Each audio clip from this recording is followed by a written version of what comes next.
pohon benuang itu dijadikan papan sama mereka buat papan rumah. Itu salah satunya.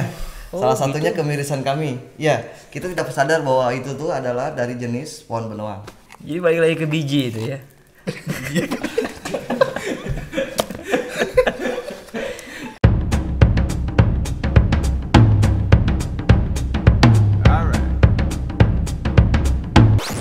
Tapi ada nih kata orang-orang penduduk asli dari orang Tambak Lawang bilang kalau nih pohon benuang nih ditiadakan, pohon ari ditiadakan, mereka akan pergi.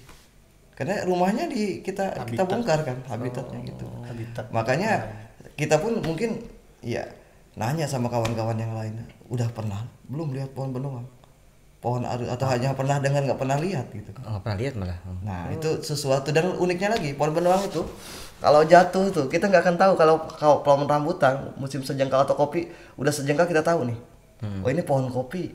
Oh ini pohon rambutan, tapi kalau benuang nggak akan dijamin. Mungkin kita butuh 1 tahun kemudian baru tahu itu. Oh, mereka tuh udah terdeteksi kalau misalnya udah setahun gitu. Oh itu ternyata itu pun benuang. Itu kan dijadikan filosofi kami dalam Manis Japanika. Kami ndak terlalu ingin viral berjalan dengan pasti. Tapi insya Allah akan jadi tempat bernaung sama kawan-kawan. Kami siap artinya sharing sama kawan-kawan yang sama-sama ingin visi misinya sama gitu. Oke, benuang tuh pohon are. Bukan, benuang are beda lagi. Oh beda lagi ya. Nah untuk penanaman benuang itu udah ada belum program seperti itu?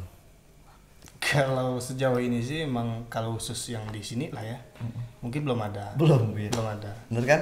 Untuk habitatnya sendiri benuang tuh bisa tumbuh di mana pun atau gimana? Kalau untuk iklim tropis sih kemungkinan bisa lah ya kalau khusus Di depan rumah kita gitu bisa?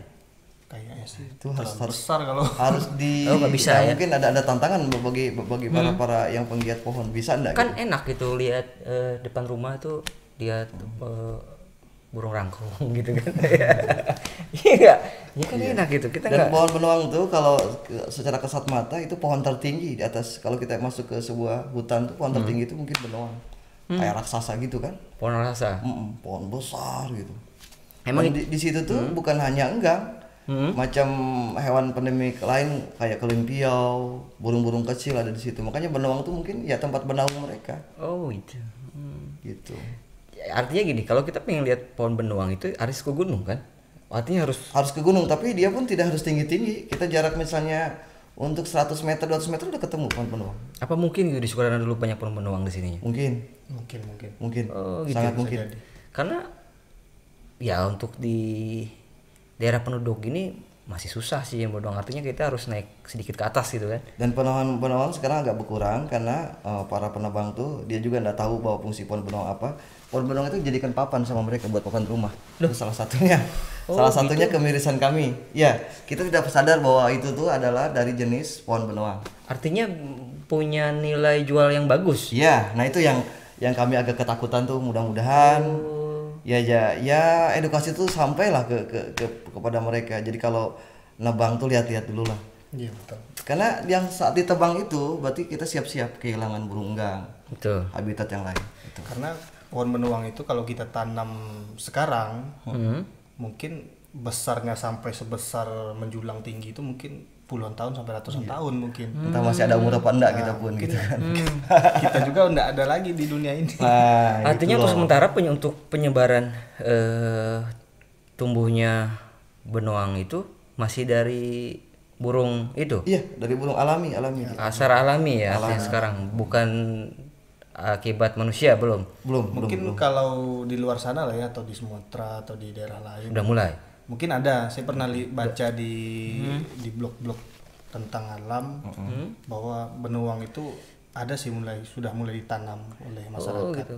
oleh komunitas-komunitas lah. Dan kalau nggak salah benuang tuh penyimpan air juga kan? Iya, penyimpan Iya. air. Ari apalagi. Oh iya. Kalau ari itu makin dia menyimpan air. Ari itu. Betul. Jadi Ari itu ada buahnya. Buahnya inilah yang dimakan sama hewan. Artinya benuang sama are beda ya. Makanya kalau kita lihat di Google misalnya ya, ada patok benuang tuh yang masuk ke lubang tuh. Iya. Patok burung gang tuh Burung itu gang. masuk ke pohon benuang. Lubang-lubang itu. Gitu. Bahkan ada mitos, bukan nggak tahu mitos itu apa. Kalau kita membunuh satu burung benuang, artinya kita membunuh satu keluarganya. Iya. karena dia ngasih makannya tuh sama misalnya si jantannya tuh Iya. dia ngasih makan induknya tuh ya di situ, induknya nggak kemana-mana. Mungkin apa ya, kami dari Malaysia Japanika ini ingin bicara tentang cinta dari sisi kami, Yep, oke. dari sisi nada, dari sisi lirik, dari sisi suara alam, tapi kami nggak ingin melihat dulu keluar, tapi kami rasakan.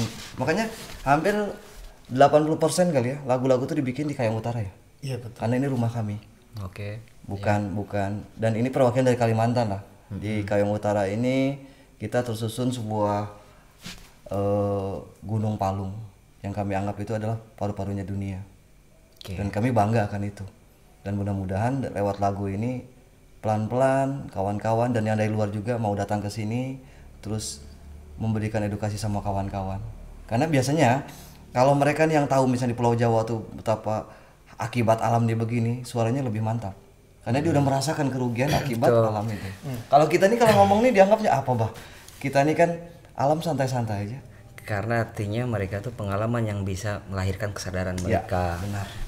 Artinya nah tuh dengerin tuh mereka membuat sesuatu gitu, bikin sesuatu kayak gini, artinya karena mereka jangan sampai pengalaman yang di luar sana terjadi di sini. Iya.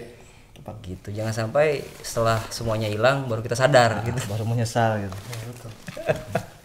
Cegah dulu lah gitu. Iya, kalau Bahasanya bisa. tuh, dicegah dulu. Ya artinya tugas kalian berat gitu. Kalian nggak selain menyuarakan ya kalian harus mengedukasi juga kan. Artinya sosialisasi butuh peran serta orang banyak sih. Sebenarnya ini bukan tanggung jawab kalian sendiri gitu. Ini tanggung jawab bersama gitu. Kami sih sadar bahwa memang tangan kami ini kan cukup hanya 2. Betul? Artinya tidak semua bisa kami gapai. Rangkul ya. Gitu, kami rangkul. Jadi kami ajaklah teman-teman yang lain, khususnya di komunitas dan orang-orang yang lain, bahwa kami rangkul mereka, yuk kita sama-sama jaga alam, jaga keindahan alam ini. Karena kalau kita jaga alam, efek positifnya bakal banyak yang akan terjadi di tempat kita sendiri. Kita tahu kan bahwa kalau di luar sana kalau kita tidak jaga alam, terjadilah kebakaran hutan, terjadilah banjir, terjadilah tanah longsor. Karena itu kan akibat dari orang-orang yang tidak peduli dengan alam. Dan kita kutip, dan kita jangan semua itu dilakukan hanya karena suatu hari. Kayak kemarin kita menanam pohon, ya kan? Itu karena acara Hari Bumi misalnya. Tidak seperti itu. Kita punya benih, tanamlah di tempat kita, di tempat mana. Jadi jangan menunggu momen tidak. Oke. Gitu. Menjaga itu berawal dari kesadaran, dari hati gitu. Ini ada yang menarik nih masalah tanam pohon ya. Ini waktu ke teman di Pamulang di Tangerang Selatan waktu itu. Jadi dia punya gerakan milenial nih. Jadi dia setiap apa yang dia makan yang berbiji jangan disimpan gitu. Jadi dia bawa, kalau dia di motor dia lempar. Iya. Dia makan apa? Dia makan buah mangga, Rambutan. dia lempar ke kemanapun dia. Nah, akhirnya dari situlah justru ternyata banyak pohon-pohon yang baru gitu. Di sana udah seperti itu ya, karena emang mereka udah nggak lahan terbatas. Terus pohon yang mereka makan itu ya bukan pohon dari situ, bukan buah yang dihasilkan dari tempat situ. Dari kota lain. Dari kota lain gitu. Nah sekarang untuk Kayong Utara itu sangat berpotensi sekali. Kita masih ngerasakan, sorry aku pertama datang ke sini makan buah tampoy, itu buah yang baru dimakan di sini gitu. Bahkan aku tahu pohon manggis itu di sini ya. Karena aku nggak tahu pohon manggis kayak gimana, nggak tahu sama sekali. Ya, artinya tahu di sini. Nah artinya gini ya, untuk penanaman pohon itu kan itu kan hal sederhana kan, paling sederhana itu loh. Sederhana. Kita beli buah dimanapun terserah. Kayak sekarang di minimarket juga ada banyak buah kan, tapi orang ada untuk bertujuan nggak hanya makan tapi menanamnya juga gitu. Benar, emang menanam pohon itu sebenarnya hal yang sederhana ya, karena emang tanah kita khusus Indonesia ini memang sangat subur. Memang ada pepatah mengatakan tongkat kayu dan batu bisa jadi tanaman gitu. Bayangin aja di Arab Saudi itu lebih mahal itu menghijaukan tanah mereka daripada membuat gedung-gedung bertingkat kan. Di kita ini nggak perlu mahal-mahal kan, artinya kemauan kita sendiri kan. Artinya gini, untuk alam ini disebut antara sulit, udah pasti sulit, tapi sebenarnya bisa dimudahkan gitu. Tergantung keinginan kita sendiri kan. Ya contohnya kayak gerakan-gerakan milenial di Pamulang tadi itu bisa ditiru gitu. Iya, dan di sini lucu dari biji-bijian tadi ya, kita nyambung biji-bijian sampai kita masuk ke sebuah karya gitu. Jadi di sini kami menemukan di Bukit Mendale, di tempat yang lain juga sekitar Kayong lah. Itu pohon kopi itu nggak ditanam. Jadi lucu, pohon kopi itu tinggi gitu. Iya, aku pernah Mungkin lihat. kalau hasil riset orang-orang ahli kopi itu bisa puluhan tahun. Iya, Tapi betul. sayangnya saat dipanen susah, kita harus manjat, harus apa. Iya. Dan biji-bijinya tuh yang kayak biji luwak tuh tersebar di mana-mana. Bibit kopi tuh tersebar di mana-mana. Disitulah kami mencoba bikin lagu. Ya lagunya Secangkir Kopi. Ya bercerita itu tentang di dalam kopi itu ada cerita. Mungkin secara pribadi kami ada ceritanya, kami punya cerita. Di sini kita bisa berbagi cerita. Yang dari kesederhanaan inilah kita tahu-tahu kopi ini udah ada di kafe, ada di warkop, ada di rumah kita, ada di meja makan. Tapi kalau lebih indahnya lagi kita tahu loh kopi itu dari mana. Ternyata kita bertemu dengan alam. Datang ke sini tuh lucu gitu. Lucunya tuh asik. Kita datang untuk melihat sebuah pohon kopi, kita akan diketemukan dengan burung enggang, dengan kelimpiau, dengan udara segar. Nah, jangan sampai kita yang merasakan dari kopi ini kita mikir flashback ke masa yang pernah kita alami. Enak ya kopi di sini. Ternyata ada sebuah cerita. Coba gitu. Kalau misalnya alamnya ini tidak dijaga, mungkin keindahan ini belum tentu yang dapat. Ya artinya kalau dari situ kita ada dua bagian nih.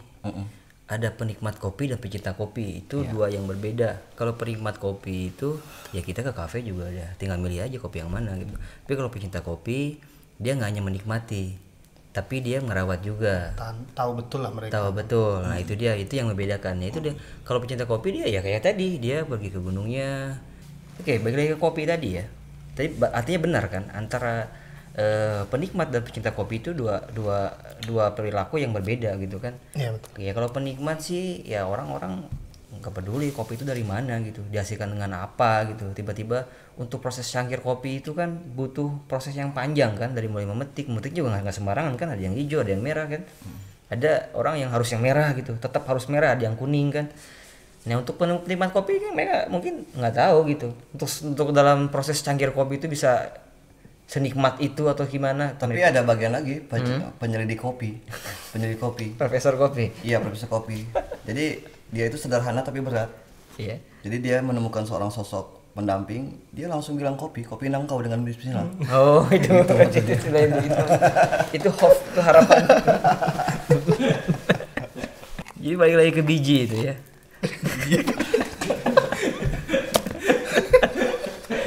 Artinya biji itu punya peran yang penting kan, artinya selain dibawa manusia gitu, dia juga bisa dibawa hewan. Riko, ini si penggiatnya si Riko tuh di Pamulang tuh, dia vokalis Insulins tuh, dia kawannya si JJ juga. Riko, ide lu tuh keren, gue bilang, gue mau terapin di sini gitu. Benar. Walaupun sebenarnya memalukan sih kalau terapin di sini, nggak perlu, di sini tuh udah banyak pohon. Kalau di sana sih wajar kok. Jadi gini ya, baik lagi ke biji ya. Itu kan sebenarnya hal yang sederhana kan, sederhana dan mudah sebenarnya. Tapi orang tuh kayak enggan gitu kan. Jadi kalau misalnya seperti itu, mungkin di Kayong itu tersebar dengan pohon-pohon yang mungkin bukan hanya bukan tanaman khas di Kayong aja, bisa jadi di sini buah kiwi gitu kan. Kita nemukan seperti kalau di kita tuh pohon mangga gitu kan, hampir setiap rumah ada. Tapi kalau di Jerman kan pohon apel. Kalau di Eropa kan pohon apel tuh biasa aja kayak gulma gitu kan. Ya tapi kan bisa dimakan gitu kan, bisa dikonsumsi gitu. Nah untuk Kayong itu kan sebenarnya kalau di sini sebenarnya mangga harusnya pohon yang khas Kayong. Dan di sini tuh keren, kalau kita udah musim buah tuh langsung bersambung dari musim durian, musim rambutan tuh, waduh. Nah kok tuh durian gua. Ini kawan. Bentar lagi musim durian udah berbunga kan? Iya betul, udah berbunga sekarang. Tuh, durian sini tuh kalau udah musim durian, musim manggis, musim rambutan. terus musim-musim lain. Kalau di sana dan udah settingan yang di atas. Musim durian tuh sekarang bunganya, bukan buahnya. Kalau buahnya di musim Ramadan bahaya. Kita ke alam langsung buka puasa di sana. Gitu. kita ingat dulu di sana ya, saking durian tuh sangat mahal sekali gitu kan. Di sini tuh kalau udah banjir tuh ya Allah, sampai udah nyium baunya aja udah nggak mau udah saking udah bosan gitu kan. Iya, Di sana kan ya orang tuh bahkan baru di sini ngelihat durian runtuh, durian jatuh, bener, Dan emang jatuh di sini tuh. real Bukan- gitu, bener pergi itu apa kalau istilah orang sini apa ngambil durian itu apa namanya? Nandur ya? Nandur, ya. Bukan. Nyandau. Pokok durian apa itu ya istilahnya kayak gitu kan, kan bener-bener dari pohonnya gitu, artinya sangat bener-bener alami sekali, dan itu nggak bisa dirasain semua orang.